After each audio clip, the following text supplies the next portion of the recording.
Gu Junpyo ada di rumahnya Jiho, duduk di ruang tamu sambil mengobrol dengan Jiho. Mereka berdua membicarakan tentang pertunangannya Gu Junpyo. Gu Junpyo menjelaskan semuanya bahwa dia tidak mengetahui rencana pertunangannya. Itu semua sudah diatur oleh ibunya. Gu Junpyo juga bertanya kepada Jiho bagaimana keadaan Jandi. Apakah Jandi baik-baik saja? Jiho menjawab kalau Jandi baik-baik saja. Lalu Gu Junpyo meminta hadiah ke Jiho karena hari itu adalah hari ulang tahunnya. Jiho memberikan bingkisan kepada Gu Junpyo. Gu Junpyo segera membukanya. Isinya adalah boneka. Terdapat sepucuk surat juga berisikan ucapan selamat ulang tahun dan terdapat nama Gem Jandi. Hadiah boneka itu pemberian dari Jandi. Gu Junpyo memegang boneka itu dan mengelusnya. Tersenyum sambil melihat boneka itu. Jiho membuat pancake, menuangkan selai stroberi ke atas pancake sambil membayangkan kejadian tadi malam. Terlalu larut dalam lamunannya sampai tidak sadar bahwa selai stroberi sudah hampir meluber. Jiho langsung memakannya. Jandi sedang berjalan di halaman sekolah. Tiba-tiba dari arah belakang ada yang memanggil dengan nama Dendeng Sapi. Jandi pun menoleh. Ternyata orang itu adalah Ha Jae-kyung, orang yang sudah menyelamatkannya dari pencopet saat berada di Makau. Jandi sangat terkejut. Kenapa orang itu ada di sekolahnya? Ha Jae-kyung mengatakan kalau dia ingin mencari seseorang, dan dia juga bertanya, siapa namamu? Jandi pun menjawab kalau namanya Gem Jandi. Ha Jae-kyung merasa sangat senang dan gemas sama Jandi. Dari arah belakang terlihat 4 cowok tampan yang berjalan keluar. 4 cowok tampan itu adalah F4. Dan di sana juga ada orang yang dicarinya, yaitu Gu Junpyo. Ha Jae-kyung segera berlari menghampiri Gu Junpyo. Gu Junpyo terlihat kaget dan merasa takut. Takut kalau telinganya digigit lagi oleh wanita itu.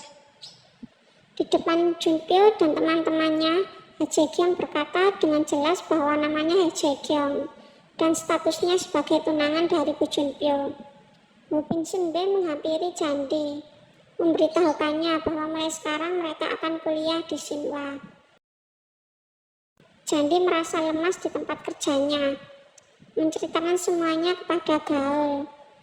Tiba-tiba Ha Jae-kyung datang, memperkenalkan diri sebagai temannya Jandi dan mengajak Jandi pergi jalan-jalan ke suatu tempat. Mereka bersenang-senang, melakukan pedi minikir bersama dan makan-makan bersama, sambil ngobrol layaknya teman akrab. 다녀서 친구 사귈 틈이 없었어. Berbelanja beberapa pakaian. Ha Jae-kyung memilih beberapa baju untuk ditunjukkan kepada Jandi. Bertanya kepada Jandi mengenai style pakaian apa yang disukai Gu Junpyo. Jandi menjelaskan semuanya bahwa Gu Junpyo bukan tipe orang yang memperhatikan style pasangannya. Ha Jae-kyung tercengang melihat cerita Jandi. Jandi terlihat sangat mengenal Junpyo. Ha Jae-kyung juga merasa senang karena tahu banyak tentang Junpyo dari Jandi. Ha Jae-kyung juga meminta Jandi secara resmi menjadi pelatih kencannya. Jandi hanya bisa terdiam. Gu Junpyo terlihat mondar-mandir. Dia merasa cemas dengan kehadiran tunangannya. Dia tidak suka jika wanita itu berkeliaran di sekitarnya. Gu Junpyo pergi dengan perasaan kesal. Teman-temannya Junpyo merasa khawatir terhadap Junpyo. Mereka juga tidak setuju dan tidak suka dengan kehadiran Ha Jae-kyung. Jiho Sunbe memberikan saran kepada dua temannya. Kenapa tidak merayunya saja dengan menunjukkan pesona kalian masing-masing? Setelah selesai bersenang-senang, mereka bertiga pun pulang. Berjalan kaki menyusuri kegelapan malam. Ha Jae-kyung berbelanja sangat banyak. Sebelum berpisah, Ha Jae-kyung memberikan masing-masing bingkisan tas pada Jandi dan Gaul. Mereka berdua benar-benar tidak menyangka mendapat hadiah yang sangat mahal. Setelah melihat isinya, itu adalah tas. Jandi dan Gaul merasa kalau mereka berdua tidak bisa membenci Ha Jae-kyung karena begitu baik pada mereka. Setelah sampai di rumah, Jandi melihat ayah, ibu, dan adiknya duduk termenung di ruang tamu. Ada sebuah laptop yang menyala menghadap adiknya. Ternyata mereka bertiga merasa kecewa setelah mengetahui kabar kalau penerus Shinhwa Group yang bernama Gu Junpyo telah dijodohkan dengan wanita kaya dan sudah bertunangan. Keluarga Jandi sangat kecewa karena merasa sudah tidak punya harapan untuk menjadi menantu dari keluarga kaya raya. 이 일을 어떡하냐? Tiba-tiba bel pintu berbunyi. Adiknya Jandi yang bernama Gansang membukanya. Betapa terkejutnya mereka setelah tahu tamu yang datang malam-malam begini. 안녕하세요. 안녕? Ha Jae-kyung masuk ke dalam dan memperkenalkan diri. Dia juga membawa banyak oleh-oleh seperti buah-buahan dan daging. Jandi yang mengetahui itu segera menutup laptopnya sebelum keluarganya menyadari bahwa tamu wanita itu sebenarnya tunangan dari Gu Junpyo. Ha Jae-kyung meminta untuk menginap di rumahnya. Mereka berempat cuma bisa tercengang. Ha Jae-kyung pun diizinkan untuk menginap. Dia memakai pakaian yang sudah disiapkan. Keluarga Jandi terheran karena setelah melihat penampilan wanita itu rasanya seperti deja vu. Seperti pernah ada seseorang juga yang berpakaian seperti itu. Ha Jae-kyung tidur di kamarnya Jandi. Ha Jae-kyung tidur di atas dan Jandi tidur di bawah dengan memakai kasur lantai. Mereka berdua mengobrol banyak hal. Ha Jae-kyung bercerita tentang Gu Junpyo bahwa dia sudah jatuh cinta pada Gu Junpyo sejak pandangan pertama. Lalu Ha Jae-kyung menyuruh Jandi untuk menceritakan tentang orang yang disukainya atau seperti cinta pertama. Jandi pun bercerita, seperti teringat tentang masa lalu. Dia mempunyai seseorang yang disukainya. Cinta pertamanya Jiwoo Seunbae. Tertegun melihat cerita Jandi. Dia bisa menyimpulkan bahwa cinta pertamanya Jandi adalah orang yang hangat dan nyaman. Ha Jae-kyung juga berkata bahwa Gu Junpyo seperti anggur merah. Anggur merah baunya enak. Setelah diminum akan panas di seluruh tubuh. Setelah selesai bercerita, mereka berdua akhirnya tidur. Terlihat Gu Junpyo yang sedang berdiri menunggu seseorang. Dia sedang menunggu Jandi. Dari arah belakang, Jandi sedang berjalan membelakangi Gu Junpyo. Gu Junpyo pun menoleh. Jandi berhenti, lalu ikut menoleh ke arah Gu Junpyo. Mereka berdua saling bertatap muka tanpa seorang pun yang berbicara. Jandi pun memutus tatapan mata itu. Segera beranjak berjalan lagi. Gu Junpyo tidak tinggal diam, dia mengikuti Jandi. Jandi merasa tidak nyaman dan berteriak ke arah Junpyo. Ada apa? Apa kau mau bilang sesuatu? Junpyo pun menjawab kalau dia ingin tahu kenapa Jandi berhenti berenang. Dia juga menjelaskan bahwa pertunangan itu tidak ada hubungannya dengannya. Jandi merasa tidak peduli karena semuanya sudah berakhir. Dan itu bukan urusannya lagi. 구준표, 너 많이 친절해졌다. 지우고 싶은 얼룩한테 그딴 걸 설명해주고. Lalu dari arah depan terlihat Ha Jae-kyung melambaikan tangan ke arah mereka berdua. Jandi melihat dan langsung pergi. Junpyo juga ikut mengikuti Jandi. Ha Jae-kyung terlihat bingung dengan tingkah mereka. Dia ingin menghampirinya, tetapi mereka malah pergi setelah melihatnya. Jandi menghampiri Jiwoo Seunbae yang ada di atas motornya dan meminta untuk mengantarnya pulang. Ketika hendak pergi, Ha Jae-kyung datang dan langsung terpana melihat Jiwoo Seunbae. Ha Jae-kyung menebak bahwa Jiwoo Seunbae adalah orang yang diceritakan Jandi semalam, orang yang disukainya, cinta pertamanya. Jandi pun langsung membantah dan berkata, bukan seperti itu. Ha Hajekyong mengajak mereka untuk pergi bersama. Tapi Jandi dan Junpyo langsung menolak. Jandi beralasan kalau dia sedang ada urusan. Lalu Jandi pun pergi bersama Jiho Sunbae menaiki motor.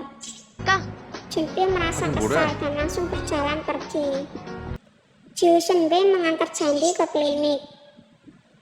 Jandi menjelaskan bahwa tempat ini sangat terang dan membuatnya nyaman. Ketika Jandi hendak masuk ke dalam, Jiho Sunbae menawarkan bantuan. Kalau dia juga pandai bersih-bersih. Mereka berdua masuk. Terlihat sudah ada beberapa pasien yang mengantri untuk diperiksa. Jandi menyapa mereka dengan senang. Jiho Sunbae melihat ke sekeliling. Tatapannya jatuh pada lelaki tua berkacamata yang memakai jas putih. Lelaki tua itu juga menoleh ke arah Jiho. Setelah beberapa detik bertatapan, Jiho Sunbae langsung berlari keluar. Di tempat kerjanya, Jandi menceritakan semuanya kepada Gaul, bahwa kakek dokter yang bekerja di klinik itu adalah kakeknya Jiho Sunbae. Kakek itu bernama Yoon Suk Young. Beliau adalah mantan presiden. Bosnya Jandi datang menyuruh Jandi untuk membantu Jiho Sunbae dan kakek itu, supaya hubungan keduanya bisa dekat. Tiba-tiba Hajekyong datang bersama Yeojang dan Wonbin Sunbae. Keduanya terlihat sangat kelelahan dan syok. Ternyata mereka berdua sudah menjalankan rencananya untuk menaklukkan wanita itu. Dimulai dari Yeojang yang mengajaknya ke toko tembikar milik keluarganya. Tetapi salah satu tembikar buatan Yeojang yang akan diberikan kepada Hajekyong itu akan digunakan sebagai tempat makannya si Leon, singa peliharaan Hajekyong. Yang kedua, Wonbin Sunbae berpura-pura menjadi penyelamat dari Hajekyong itu yang diganggu oleh para preman. Tetapi semuanya gagal, dan Wonbin Sunbae ditangkap sama pengawal pribadinya Hajekyong. Setelah itu Hajekyong mengajak mereka berdua untuk bernyanyi dan menari bersama. Yeojang dan Wonbin Sunbae kelihatan sangat pusing dan lelah dengan tingkah Hajekyong. Tidak hanya berhenti sampai di situ, Hajekyong juga mengajak mereka makan di pinggiran, memaksa mereka berdua untuk memakan ceker ayam atau kaki ayam, dan menyuruh mereka meminum bir murah. Keduanya langsung menuruti. Setelah memakannya, mereka langsung mual dan muntah-muntah. Mereka bertiga terlihat pusing. Harus dengan cara apa lagi supaya wanita yang bernama Hajekyong itu menjauh dari Ki Junpyo. Lalu Wonbin Sunbae mendapatkan sebuah ide, meminta tolong kepada Gaul. Di malam hari, terlihat Jandi sedang duduk di meja belajarnya, sambil membayangkan tentang kejadian sebelumnya, bahwa kakek tua atau dokter itu adalah orang yang membuat Jiho Sunbae merasa kesepian, tidak punya orang tua atau siapapun. Si kakek itu terlihat sedih dan merasa bersalah. Tiba-tiba HP-nya berdering. Jandi mengangkatnya. Orang yang menelepon itu adalah Gaul. Gaul mengatakan bahwa dia akan pergi berkencan dengan Yeojang. Jandi sangat kaget dan tidak setuju, karena Yeojang adalah pria yang suka mempermainkan wanita. Gaul tidak menanggapi perkataan Jandi dan langsung menutup teleponnya. Jandi terlihat cemas. Dia mencoba menelpon Jiho Sunbae tetapi tidak diangkat.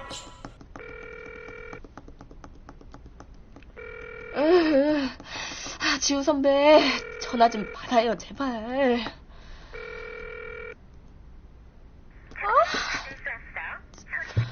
Adegan-adegan kotor pun menghantui pikiran Jandi. Keesokan harinya, Jandi mendatangi rumah Junpyo. Masuk ke dalam kamarnya dan menanyakan keberadaan Junpyo pada Wonbin Sunbae. Wonbin Sunbae mengatakan bahwa Junpyo ada di kamar mandi. Jandi langsung bergegas ke kamar mandi, langsung membuka pintu. Seketika Jandi langsung melotot dan berteriak melihat Junpyo yang hanya bertelanjang dada sambil mengeringkan rambutnya dengan handuk. Ya, Go Junpyo baru saja selesai mandi. Setelah itu, dia keluar memakai piyama mandi, menanyakan pada Jandi maksud kedatangannya. Jandi menjelaskan semuanya bahwa dia butuh bantuan. Jandi mengatakan bahwa Yejeong dan Gael pergi berkencan. Makanya Jandi ingin membuntuti mereka. Tetapi Jandi tidak punya uang dan tidak punya mobil. Solusinya adalah mengajak Go Junpyo. Woo Bin Sunbae hanya bisa tertawa mendengarnya dan mengatakan bahwa Yejeong adalah pria yang terkenal dengan julukan 5 detik mematikan. Jandi terlihat bingung. Woo Bin Sunbae langsung mempraktekkan maksud dari julukan itu. 둘, 셋, 넷,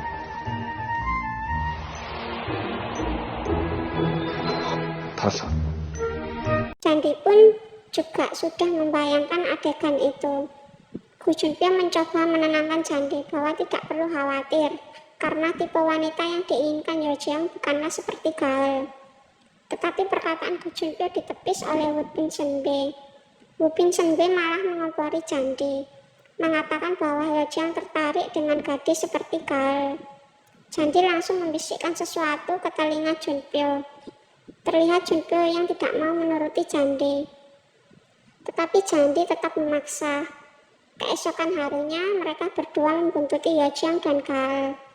Jandi sibuk bersembunyi sambil mengamati pergerakan dua makhluk itu menggunakan teropong mini. Persis seperti detektif. Di belakangnya terlihat Junpyo yang juga berdiri sambil mengamati. Yejeong dan Gael hanya bisa tersenyum melihat tingkah dua orang itu. Mereka hanya berpura-pura berkencan untuk menyatukan kembali Go Junpyo dan Jandi. Yejeong mengajak Gael pergi ke toko alat-alat make up dan parfum, mencoba beberapa jenis lipstik dan parfum, bercanda dan bersenda gurau. Jandi dan Go Junpyo hanya bisa mengintai mereka berdua dari dalam mobil di sudut jalanan. Sesekali menunduk karena merasa malu dilihatin orang yang berlalu lalang. Di lain tempat, Ji Woo Sunbae mengunjungi makam kedua orang tuanya, membawakan karangan bunga berwarna putih diletakkan di atasnya. Berkeluh kesah menumpahkan semua isi hatinya. Yejeong dan Gael pergi ke tempat berselancar. Tempat itu sangat indah, dikelilingi dengan pohon-pohon yang berhiaskan lampu. Terlihat hanya Gael yang sedang berselancar. Yejeong hanya memegangi tangan Gael. Takut jatuh karena Gael tidak bisa berselancar. Merasa kedinginan, akhirnya Yejeong memberikan jasnya kepada Gael untuk diselimutkan ke tubuh Gael. Jandi yang melihat itu sangat resah. Pasalnya dia juga merasakan kedinginan, tetapi masih mengkhawatirkan temannya. Akhirnya Junpyo pun memeluk Jandi dari belakang dan menyelipkan jasnya ke tubuh Jandi. Jandi merasa hangat. Tiba-tiba dari arah atas muncul suara seperti ledakan. Itu adalah kembang api. Kembang api yang dihadiahkan Yejeong kepada Gael. Sangat indah. Mereka mengamati kembang api itu dengan mata yang berbinar-binar. Adegan puncak pun dimulai. Yejeong membawa Gael ke sebuah hotel. Jandi terkejut dan mengikuti mereka lagi. Mencoba menguping dari balik tembok. Tetapi sia-sia, tidak terdengar apa-apa. Hotel itu adalah hotel kelas atas. Mana mungkin pembicaraan di dalam kamar bisa menembus keluar tembok. Ketika hendak keluar kamar, Jandi melihat ada seorang pelayan yang mau mengantarkan makanan ke kamarnya Gael. Jandi langsung menyuruh Go Junpyo untuk membeli makanan itu. Dan makanan itu dimasukkan ke dalam kamar mereka. Yejeong cuma bisa tersenyum melihat kelakuan temannya. Dia mengintip melalui celah di pintu kamarnya.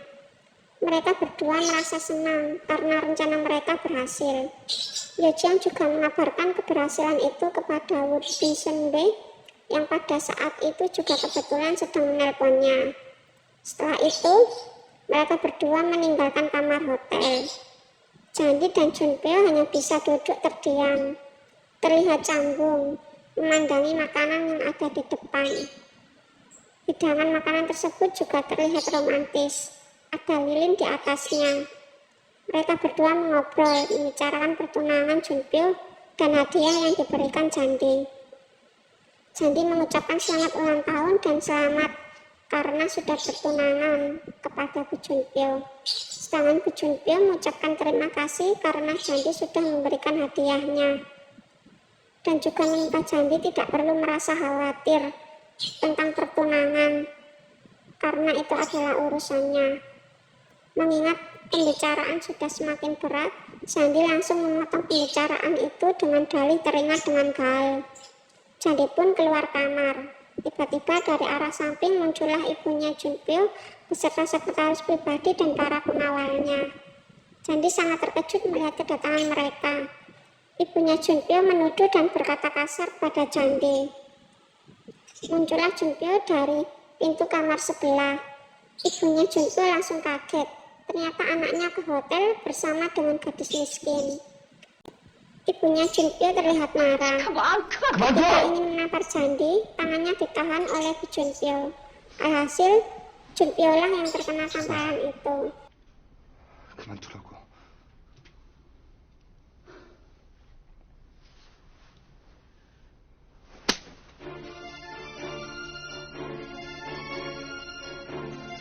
Bu Junpyo langsung dibawa pergi oleh para pengawal. Dia juga mengirim pesan kepada Jihu untuk segera menemui Jandi. Setelah itu, ponselnya langsung dibanting. Jandi hanya bisa terkulai lemas, merosot duduk ke lantai. Jihu Sunbe yang menerima pesan dari Junpyo segera menelpon Jandi, menanyakan tentang keadaannya dan keberadaannya. Jandi hanya bisa menjawab bahwa dia tidak apa-apa dan berbohong kalau dia ada di rumah. Padahal ada di klinik milik si kakek. Jandi segera meletakkan tasnya, bersiap-siap membersihkan ruangan klinik yang penuh dengan sampah, menyapu semua sampah-sampah itu dan mengepelnya. Jihu Sunbe mengintip dari balik pintu, memandang sendu ke arah Jandi. Akhirnya Jihu Sunbe masuk. Jandi yang melihatnya merasa terkejut, karena di telepon sebelumnya dia mengatakan ada di rumahnya. Menghindari tatapan dari Jihu Sunbe, Jandi melanjutkan kembali mengepelnya. Tetapi dihadang lagi sama Jihu Sunbe. Sambil menahan tangis, Jandi tetap mengepel. Jihu yang sudah agak emosi langsung mengambil alat pel itu dari tangan Jandi. Jandi hanya bisa terdiam sambil menunduk. Jihu Sunbe langsung memeluk Jandi. Lalu terdengar suara isakan tangis dari Jandi.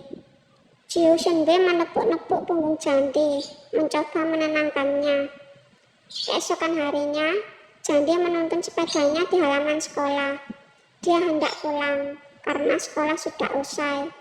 Melihat segerombolan gadis-gadis yang berlari berteriak heboh. Dari arah depan muncullah S4. Jandi dan Junpyo bertatapan mata, tetapi tatapan mata itu langsung diputus sama Junpyo. Melenggang pergi tidak memperdulikan Jandi. Jandi hanya terdiam. Ponselnya berbunyi. Ibunya menelepon mengatakan bahwa di rumah ada kekacauan. Jihu Sunbe tidak sengaja mendengar percakapan Jandi. Jandi langsung menaiki sepedanya, mengayunkan sepedanya dengan keras. Ketika sudah sampai di rumah, terdengar suara tangisan dari gangsang. Lalu di dalam kamar, terdapat ibunya yang sedang berbaring lemah, dan ayahnya yang sedang mengompres dahi ibunya. Tetapi tangan ayahnya ditepis oleh ibunya. Ibunya mengeluh tentang kekacauan yang sudah dibuat oleh suaminya. Karena suaminya sudah meminjamkan namanya kepada temannya untuk berhutang. Ibunya Jandi sangat syok sampai lemas dan sakit kepala. Ponsel Jandi berdering. Itu adalah telepon dari pusat kesenian. Bertanya kepada Jandi kenapa orang tuanya tidak datang bekerja. Jandi mengatakan bahwa orang tuanya sedang sakit, dan kalau boleh dia bisa menggantikan pekerjaan orang tuanya. Akhirnya Jandi mendatangi tempat pusat kesenian itu. Di sana dia diberikan kunci sebagai akses keluar masuk ruangan yang akan dibersihkannya. 감사합니다.